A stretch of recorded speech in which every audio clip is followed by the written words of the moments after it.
Today's video reminds me of the old cliche, you get what you pay for. That's not necessarily a bad thing as long as you know about it and have an understanding of it before you make that purchase. And that is how we're gonna open today's video with the Gerson 2311. Let's go shoot.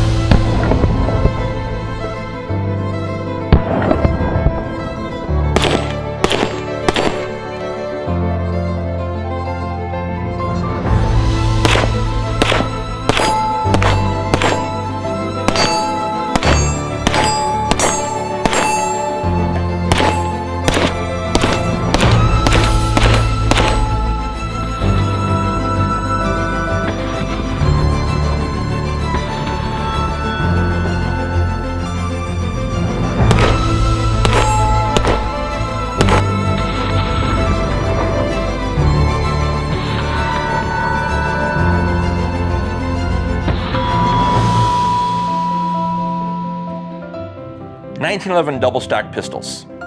Up until last year, with the release of the 1911 DS from Springfield, the entry to a 2011 style pistol was unobtainable simply because of price.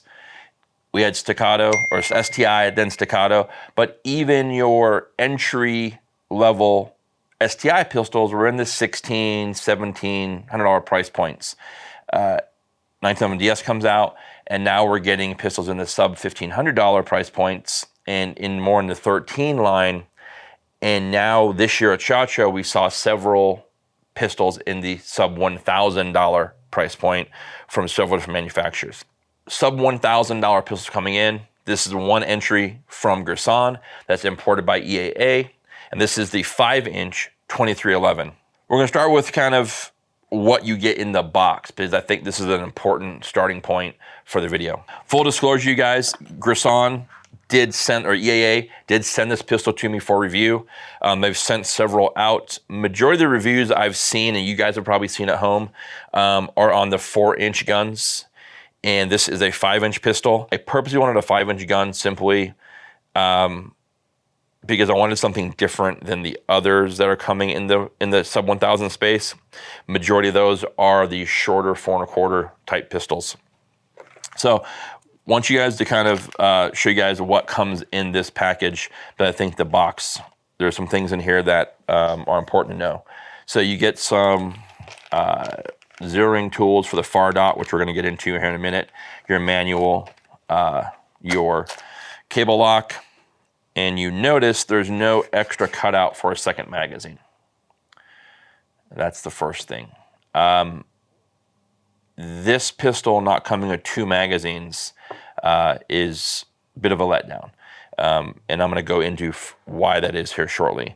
What they do give you is a card, kind of an info card to Cossaint Firearms. Cossaint Firearms is a company, I believe they're in South Florida, North Florida. I met them at SHOT Show a few years ago. They make a very good quality in-house kind of customized 1911 double stack pistol. And they give you a card here that tells you for upgrades to your pistol, contact these guys. And this is something that I may consider doing to give you guys a follow-up review of what the pistol can become and what it can do. Outside of its initial presentation here. Keep in mind also, this is an import gun, so it comes as is from Gerson to EAA. So there's not much that EAA does to them prior to them going to dealers. So as I mentioned earlier, 1 magazine. And we're gonna stick on magazines for now. And I'm gonna kind of share with you guys slide, red dot, frame, trigger, and we're gonna start with mags for now. When this gun came, it had 1 Checkmate magazine. Unfortunately, I left that one at home. But what I wanted to do was, based on some of the other things I've read on social, I've seen that the gun would not work with other magazines. So today I took out all of these magazines. So this is an original, this is from an old Triarch pistol that we ran. This is an STI standard Gen 2 magazine, a Gen 2 magazine that comes tuned for my high cap Quantico Alchemy. This is Duramag, comes from the Prodigy. Duramag 26 rounder for the Prodigy. And lastly, a 20 rounder that comes, this is one of the magazines that was sent to me for some testing from Alchemy, Custom Weaponry. So all these mags are tested, not one issue. The only issue that I had with the magazine that's not here is the Checkmate magazine that comes with the pistol. That one gave me some malfunctions or failure to feeds. Only happened twice. One other thing on this pistol, I have not lubed it, cleaned it, done anything to it except the way it came from the factory. That's something that I try to do on certain guns. I did zero this gun, or attempt to zero this gun last night, just to kind of function check. And today we had, I think we had actually one malfunction, I think. And that was ammo related, not gun related. And again, guys, all this information is on the 5-inch pistol. So that's where I have some concerns as well. But the pistol itself, magazines, zero issues whatsoever. So don't listen to some of the commentary out there. If you do own other 9/7 double stack pistols and you do get one of these, or you buy one of these and you want to get additional magazines, any of these magazines so far, I have in my experience, have had no issues whatsoever in reliability as far as feed goes and ejection. Let's move on to a quick little note on the pistol itself. If you have followed the STI products for over the years, and you've gone from STI to Staccato, you will recognize this pistol design. This is almost an identical replica of a STI Marauder. Front cock installations, rear cock installations, double diamond grips, and the kind of competition tactical style magwell. The pistol is attractive. It's a very good looking pistol. Square trigger guard, aluminum frame, steel slide. I know that there was some commentary that people thought they would come steel on steel. Unfortunately, that is what it is. It's not a heavy gun by any means compared to some of the other pistols out there, but there are a few things in regards to the way it's designed that are different than, say, a Prodigy or something in that other price point of sub 1K. So let's talk about the elephant in the room here. That's trigger. When we, as consumers, look at buying a 1911 double stock pistol, single action pistol, we're buying those guns because of the quality of trigger. And trigger is always light, crisp, but of course the trigger can also be adjusted, can be tuned, can be replaced, etc. The shoe can be changed, all that stuff. When you look at the Prodigy, for example, the trigger is very clean, very good reset, and there's no problems there. The trigger on the 2311 is coming in at just over 7 pounds. That wasn't a typo. It's 7 pounds. That was a shocker. I actually called to ask about that. I thought maybe I had a busted gun. I thought maybe there was something wrong with this one, and the trigger is, even when I gave it crispy today, you'll notice how much pressure that takes. Reset, and again, it's extremely heavy. Now, one caveat, in dry fire, you feel it. On the range, I don't feel it's as heavy as it is right now, right? And as I mentioned, it can be replaced. We can tune, we can replace trigger bars, all that stuff can be done at additional cost. But for this gun to come out, I don't understand why it left and came to market with that trigger, but that's what it is. Going back from trigger to the rear of the gun, one of the things you guys are going to notice when you get one of these is fit and finish is a little different than other pistols. One area that is unique, and that is because of the shape of this frame. It's probably not exactly to a 2011 or prior. It's a little wider left front to back, and you'll notice that I can barely reach the mag release. On other pistols, Prodigy for example, I don't have to break my grip too much to get to the mag release. I can touch it, I can get to it, and you can also replace these, make them different angles, etc. But overall, I can get to the mag release. I can't here. So I have to break my grip down to get over to that mag release. That's because it's wider here to here. And also the mag release, or the mag well, this flare at the bottom here, is pushing me off the gun further here, this way, so it's difficult to get up on the gun. If I move the mag well, I'm probably going to have a little better access to mag release and trigger. Safety, it was a little sore today. I had to wear gloves, but this is something that happens on a lot of 2011 pistols for me, outside of, say, like Atlas guns or guns that have a pin safety and have a very aggressively blended trigger and safety area and beaver tail, is that this hot spot right here gets me on the inside of the thumb.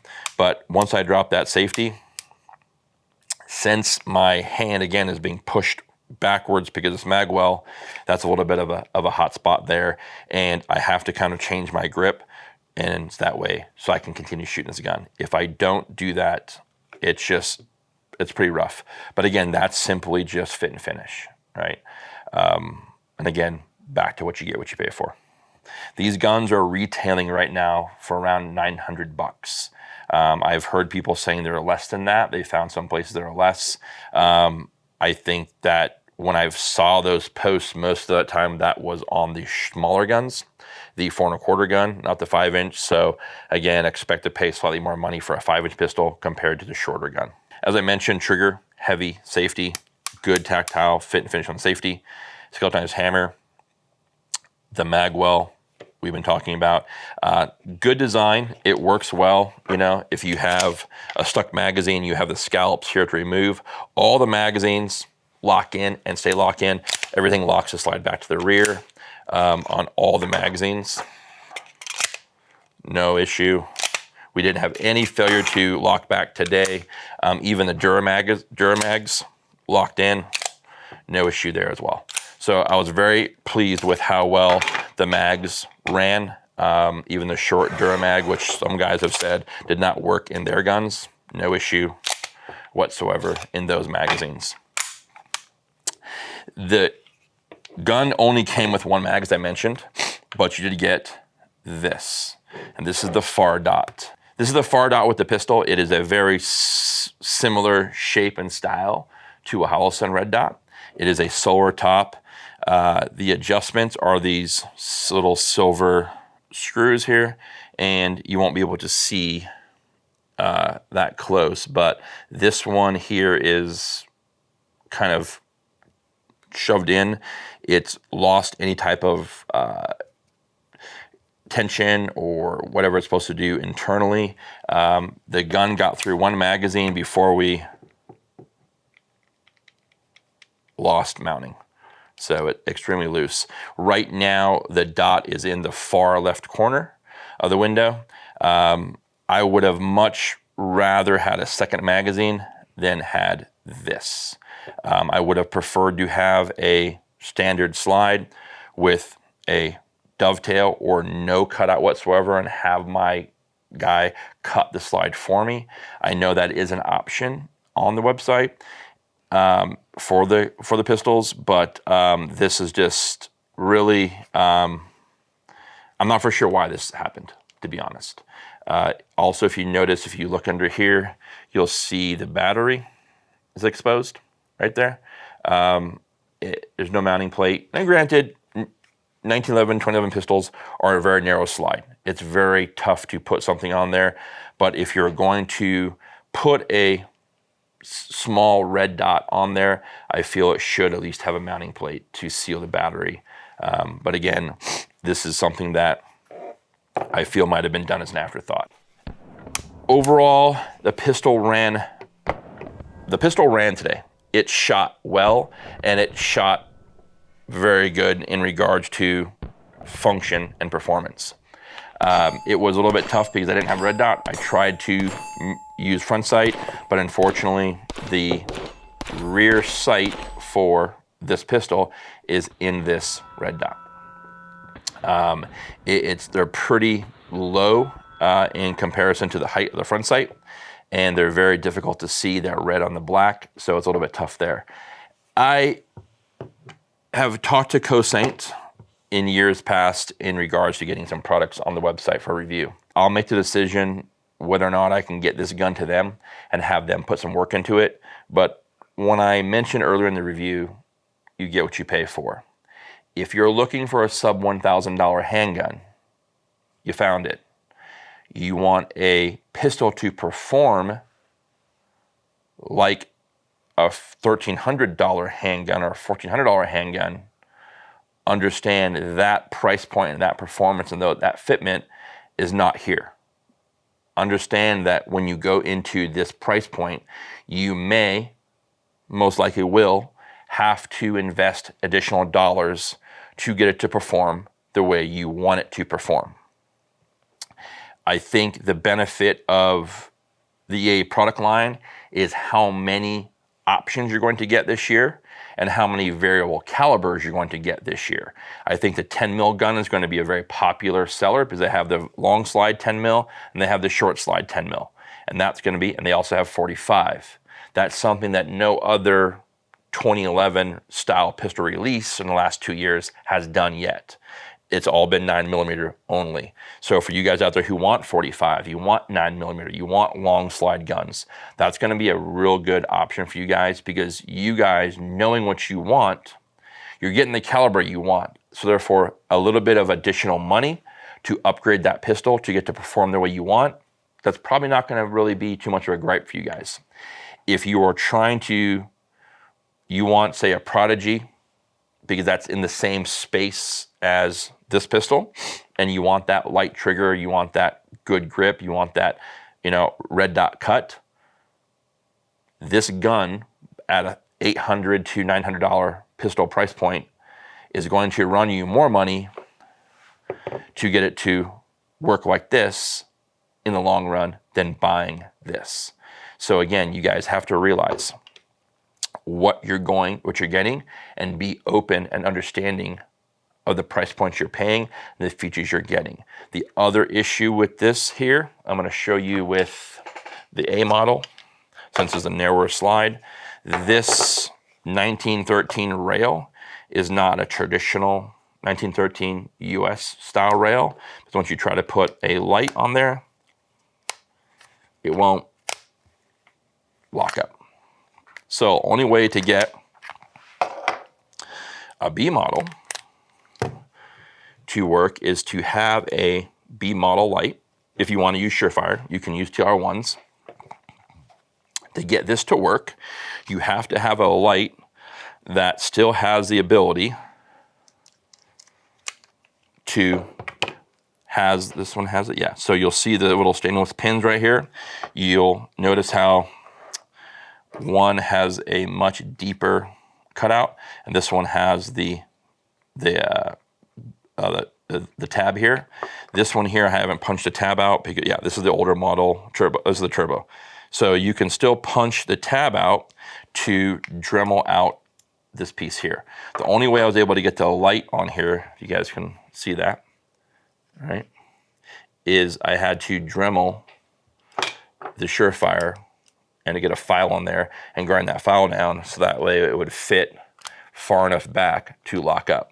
So the only weapon light right now that works on these pistols is a TR1, because the different keys that come in a TR1 will allow you to out the box. So if you have a Surefire, yes, you can make a Surefire fit this pistol.